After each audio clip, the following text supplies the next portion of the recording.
हारून रशीद का एक बेटा था जिसकी उम्र तकरीबन 16 साल की थी। वह बहुत कसरत से जाहिदों और बुजुर्गों की महफिल में रहा करता था और अक्सर कब्रिस्तान चला जाता।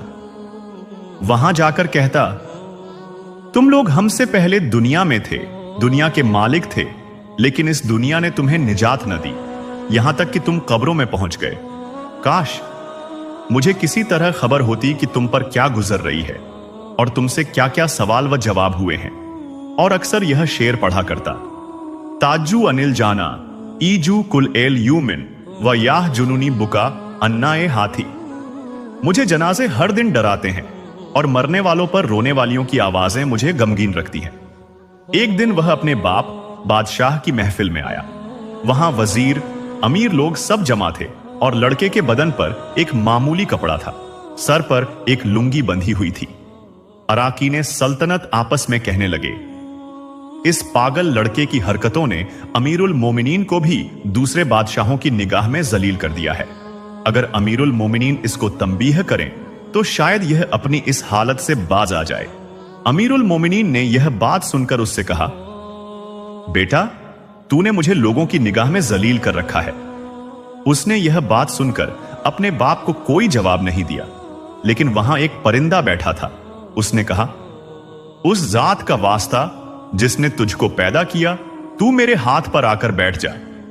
वह परिंदा वहां से उड़कर उसके हाथ पर आकर बैठ गया, फिर कहा, अब अपनी जगह चला जा। वह हाथ से उड़कर अपनी जगह चला गया। उसके बाद उसने अर्ज किया, अब्बाजान, असल में आप जिस दुनिया से मोहब्बत कर रहे हैं उसी ने मुझे रुसवा कर रखा है। अब मैंने यह इरादा कर लिया है कि मैं आपसे जुदाई इख्तियार कर लूं। यह कहकर वहां से चल दिया और एक कुरान शरीफ सिर्फ अपने साथ लिया। चलते हुए मां ने एक बहुत कीमती अंगूठी भी उसको दे दी कि जरूरत के वक्त इसको फरोख्त करके काम में लाए। वह वहां से चलकर बसरा पहुंच गया और मजदूरों में काम करने लगा। हफ्ते में सिर्फ एक दिन शंबा, शनिवार को मजदूरी करता और 8 दिन तक वे मजदूरी के पैसे खर्च करता। फिर 8वें दिन फिर शंबा को मजदूरी कर लेता। वह एक दिरहम और एक वाणिक यानी दिरहम का छठा हिस्सा मजदूरी लेता, इससे कम या ज्यादा ना लेता।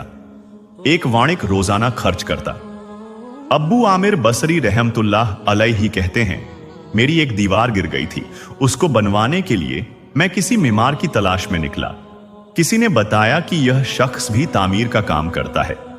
मैंने देखा निहायत खूबसूरत लड़का बैठा है, एक जंबील पास रखी है और कुरान शरीफ देखकर पढ़